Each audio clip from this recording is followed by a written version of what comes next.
Hello everyone, welcome to the first episode of The Comic Boot. I'm Kalen, and joined today is James. How are you, James? I'm good. How are you, Kalen?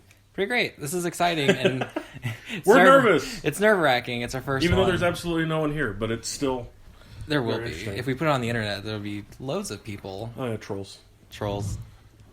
So anyway, we had this glorious idea a while back that there's something missing in the world of podcasts that we hope to fill that void. You have comic... That's what she said. Yeah. That's what she said. You have comic podcasts that do, analytics and stuff like that about comics, and they talk about sales and all that stuff. And yeah, we're going to cover comics, but we're also going to cover movies, and we're going to cover TV shows and things like that. And we look forward to all the feedback that you can give us, especially the trolls, because we need a good laugh every now and then. But in all seriousness, we would like feedback and to give us an idea of what we should include, what we should look out for. Maybe if James should talk less. I don't know. Talk. Aaron Burr's advice: talk less. Yeah. Anyway, smile more. Yeah, I can't sing. Anyway, little Hamilton reference there. Oh my god. Yeah, that's the way it goes. But anyway, so today what we're going to do, since it is after Christmas, and I know I personally got it for Christmas, another one of our friends got it for Christmas, we're going to talk about the Suicide Squad. What's it called? The extended cut? Yeah, it's just the extended cut. Extended cut. And the Blu-ray version, obviously, it comes with 2 discs. You get the original theatrical release, which you could probably break in half and throw away. And then you get the extended cut, which makes me question every single thing I saw in theaters.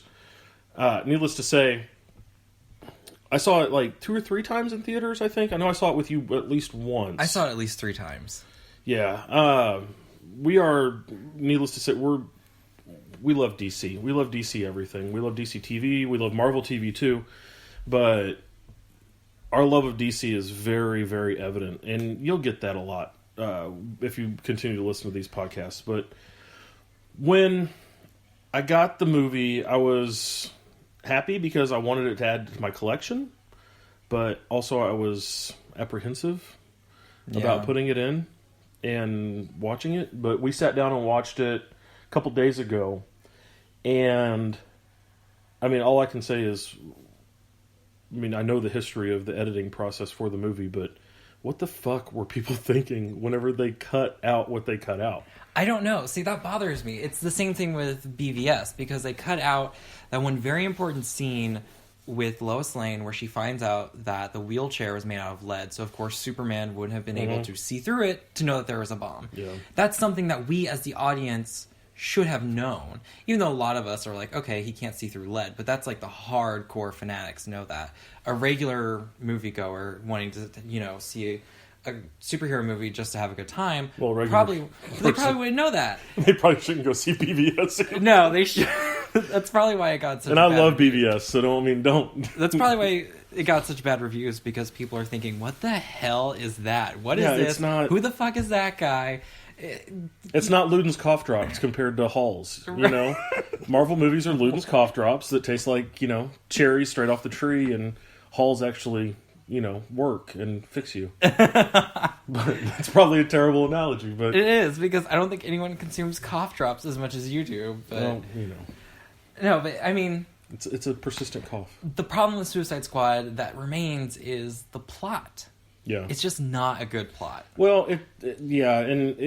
it followed. The problem is that it followed movies like Teenage Mutant Ninja Turtles and Ghostbusters and Transformers. But I mean, the reason I say those two is because they had the exact same third act where they all come together in the middle of a city and there's a giant tornado of shit. Yeah, that they got to go into.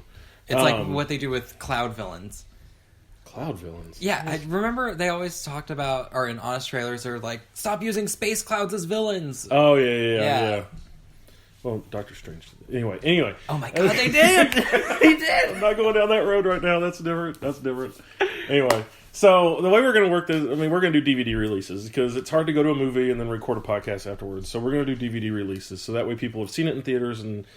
So there's no spoilers. Yeah. You've all had a chance to watch it. If you haven't seen it by now, then I don't know what you're doing. Yeah, but anyway, so the issues that were resolved for us, some of the things Off the top, the things that were added, there were conversation pieces when they're walking through the city between Deadshot and Rick Flag that, for me personally, made Deadshot's character, instead of going, why the hell does he care now?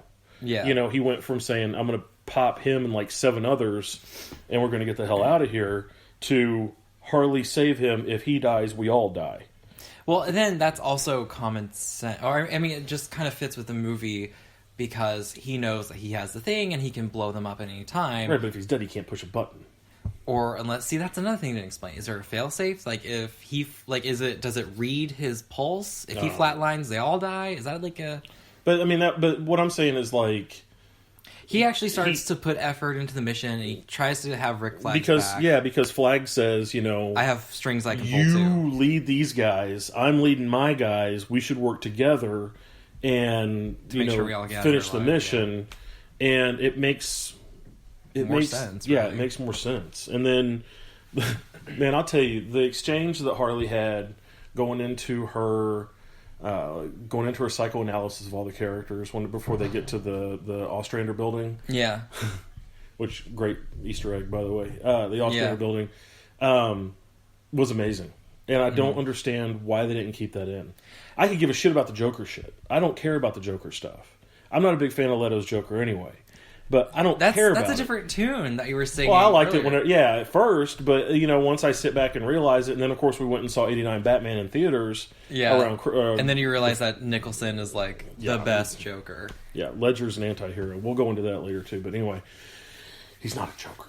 But Leto, his Joker, it's over the top. It's way over the top, man. To a point that it doesn't work. That it's just completely stupid. Like, yeah, it's the Joker, and the Joker is a very ostentatious character alone. The guy has white skin and green hair. You don't have to take this over-the-top personality and snarling and growling at people. Cat sounds. Yeah, why? And then, kiss my ring. He's not a fucking... I can tell you liked it. You felt it. I know. He's like, I can tell you meant it. Yeah, it's like, what? Just vomit a little bit in my mouth. But...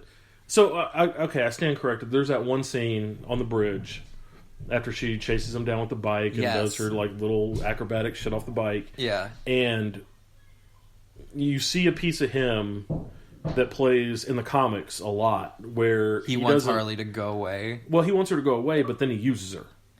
Yeah. He uses her to get his job done. He doesn't care about her. Yeah, or it's just like a flight of fancy. I have you here, I'm going to toy with you, I'm going to play with you, but once I've completed that, I don't want you anymore. Yeah. And so, which makes the ending, and that look he has on his eyes at the very end, means so much more. Like, he's not there for love. Yeah, he's there because he wants her to do something. Right, and so all the little fangirls that went and saw it, and they're like, I wish I had a love like Harley and Joker. Oh, God, that's so you want to get beat up, ignored, and thrown in a vat of chemicals by your boyfriend? And left for dead, which is actually how she came to be in Ivy's crosshairs, is that Ivy finds her. Crosshairs. Well, I mean...